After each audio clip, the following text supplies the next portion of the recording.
'di ba, insights tungkol dito sa mga basta tax issues.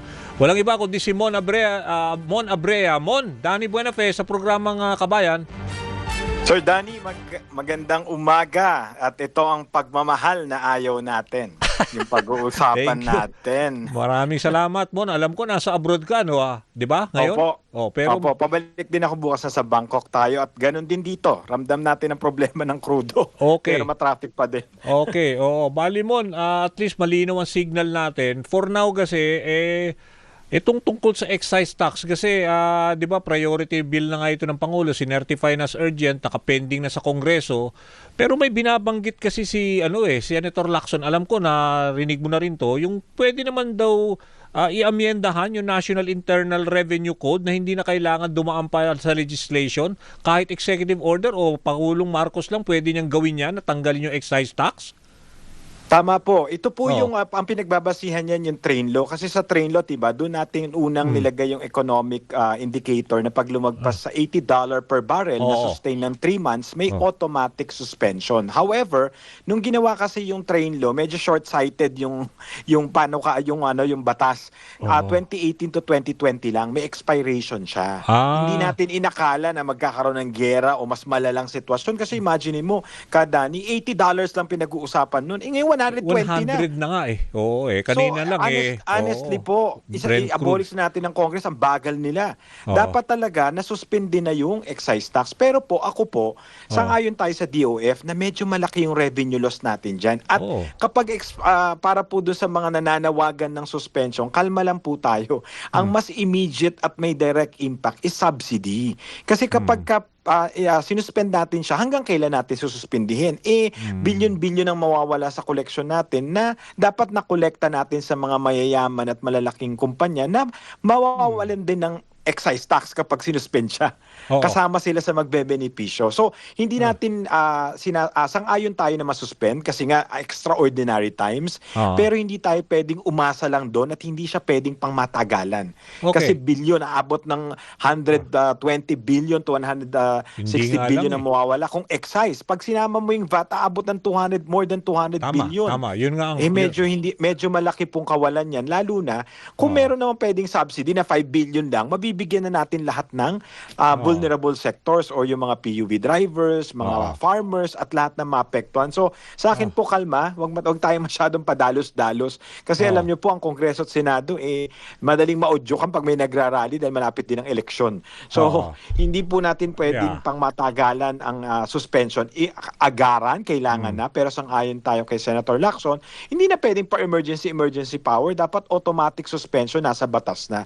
Pero sa akin po Dani, dapat nandun na rin sa batas ang automatic subsidy, hindi para tayo nagmamakaawa sa gobyerno. Dapat pagka pumalo na ng $80 per barrel, may automatic subsidy ng lahat ng mga vulnerable sectors. Yun naman ngayon na pinapatupad nila, di ba? Dahil tumaas na nga more than 80, Kuya automatic. Dani, So merong fuel subsidy. Kaya nga, yun yung pinatutupad. Bukas, tricycle, 5,000. Ang tagal nilang pinag-isipan. Utang na loob. Dapat yung 5,000. Hindi na, Diyos ko, nag-abroad pa si Marcos bago na pag-isipan yung 5,000. Dapat hindi. po, mag-aagaran na siya. Bukas nga start. Actually, yung announcement last week. Tapos, syempre, inano pa nila yung mechanics, yung tungkol sa payout stations. Kanina, nakausap namin si Asik Dumlao. Di ba? Yung kailangan. Actually, Dani, yun po sinasabi ko, ang bagal nila, ang bilis nilang mangolekta, ang bagal nilang kumilos. Dapat po, ang sinasabi natin, nasa batas na rin yung automatic subsidy at wag nang pinupolitika na dadaan pa sa mga mayor, dadaan pa sa politiko. Dapat yan either idaan sa SSS or may cash card na sila. Automatic nila matatanggap nang wala ng pila, pakiusapan. Alam, ginagawa nila tayong lalong kawawa. Ang pera ng bayan yan, dapat i-download ka agad dyan. Compute sila, at kinumpute nila yun nung ginagawa nila yung budget. Diba po? Kaya automatic subsidy para nasa general appropriation na yan at hindi yung naninimbang at nagko-compute sila habang naghihirap na yung mga kababayan natin. Baka kasi alam mo naman mga iba nating mga kababayan, gusto yung automatic na physical na pera na itine-turn over na 5,000 na kasi lahat naman yung cash card kasi, di ba, hindi naman lahat medyo magagaling sa online, lalo na mga drivers or hindi naman sa pag-aano, di ba? Pero ibig sabihin, yun yung paliwanag kasi DSWD ang may pondo naman dito, itong mga tricycle, mga PUV vehicles. Pero Yun nga, Kadani, pwede naman din na ipalit nila sa bangko or sa mga antawag doon, sa mga Oo. iba pang establishmento para maging pera. Pero kasi mas mahirap, Kadani, sa kamukha tayong kawawan na nagdi-distribute pa rin ng pera, 2026 na. Para Masyadong naman tayo, primitive na Third world primitive. na third world. Pila kayo dito, o picture. Di ba po? Masyado na tayo nahihirapan. Wala na tayo dapat sa mga performative na distribution ng ayuda. Dapat po agaran talaga. Kaya ang panukala po natin, kung nakikinig po yung mga mababatas na bising-bising mamulitika, automatic subsidy. At may mekanismo na automatic na rin. At dapat yung database niya na-update at walang mga ghost beneficiaries or nagagamit na vote buying or pamumulitika. Then yung automatic suspension, ibalik natin para hindi na kailangan ng emergency power. Baka ano pang ideklara ni Marcos. Baka sumobra yung power niya. 'Di ba? Yung mga ganun po dapat po agaran kasi hindi po to Philippine problem. This is a global problem. Ang mahirap lang po halos 100% kasi ini-import natin.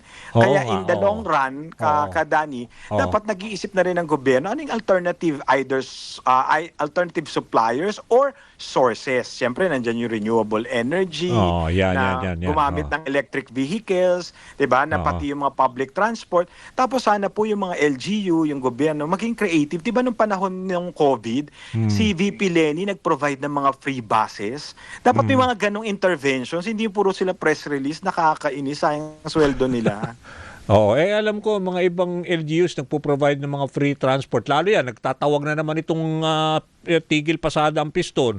So makakaapekto na naman yan sa mga mananakay, di ba? Hindi, So yung sinasabi mo, yung natin. dapat LGUs should explore more interventions. Correct. Yun na sinasabi Correct. mo na Tama po ka, Danny. Dapat medyo mag-isip naman sila, maging creative, think outside the box. Dati ba, meron tayong mga ganong intervention na libreng pasada kasi yung work from home po, medyo may epekto din sa ekonomiya yan ha.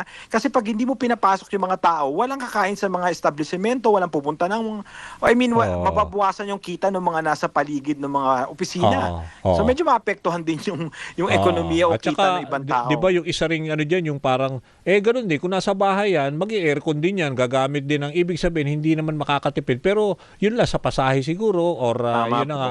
Opo. May Kaya sana mga po may downside di ba? Tama po. Kaya po sinasabi natin, dapat yung government intervention, merong automatic na wag na natin sila masyadong pag-isipin kasi medyo mabagal. Pero meron ding creative side na maliban dun sa mga automatic na dapat binibigay na, meron tayong mga iba pang paraan para tulungan yung ating mga kababayan na hindi na pinupolitika or pinagmumukha silang lalong kawawa. Kasi ang mahirap po sa atin, masyado na po politika at mas maraming press release. Then, tama, sang-ayon din po ako dun sa pag-aralan yung all the regulation.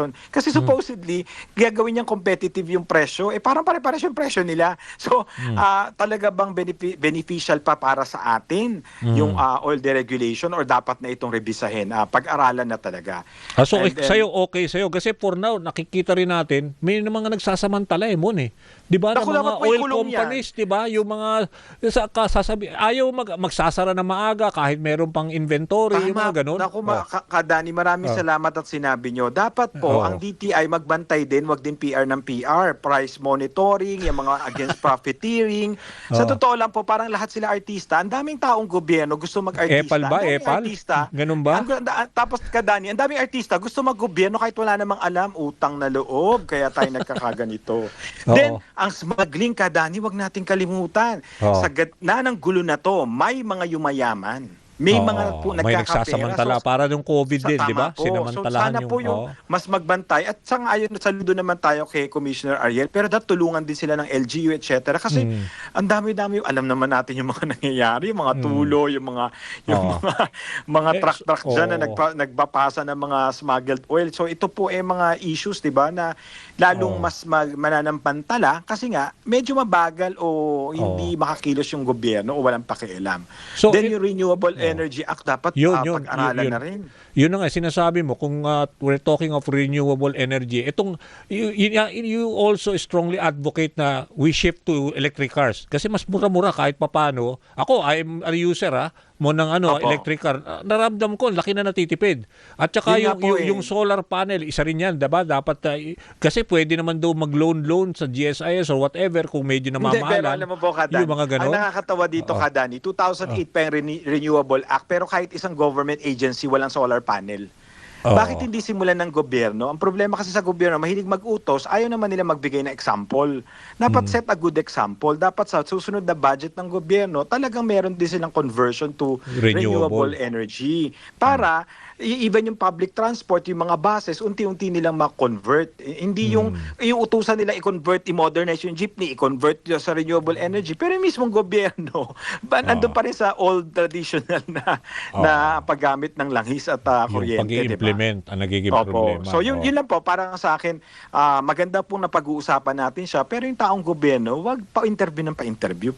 Kilos kagad. Kasi po, bawat araw may nagugutom, may nawawalan ng trabaho, may buhay na nasasawi dahil dito sa crisis na to. At Dani, hindi pa natin pinag-uusapan ang shortage.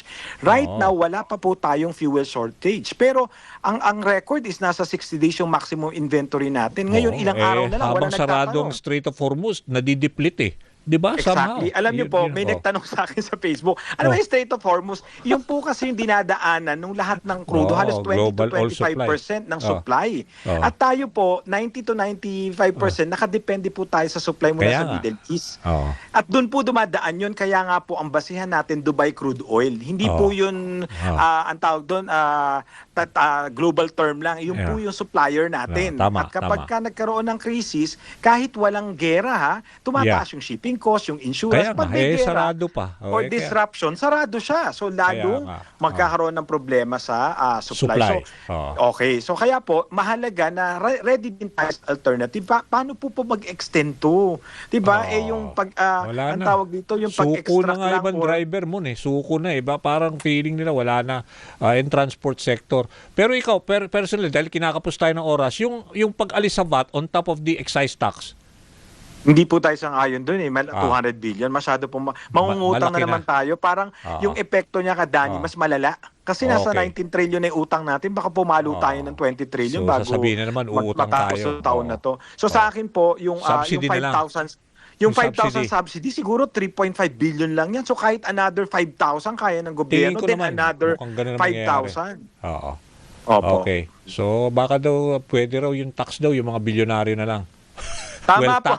Well tax. Saka po ito na last na Dan. Saka sana talaga ma-integrate natin na yung ating national ID, TIN number, kapag kumikita ka, may buwis, para kapag may problema, pwede ka mabigyan ng tax relief directly. At kung wala kang trabaho, negative income, may subsidy ka.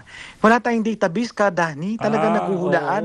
Tama yun. Maganda yung suggestion na yun. Pero dapat may database tayo na somehow, kung talaga, yun ang bigyan ng ayuda, yun talagang wala namang kita. Tama po, talagang diba? Siya base sa datos, pwedeng gawin yan, di ba? Pwedeng gawin, di ba? Kaya naman po, sana lang po gawin nila.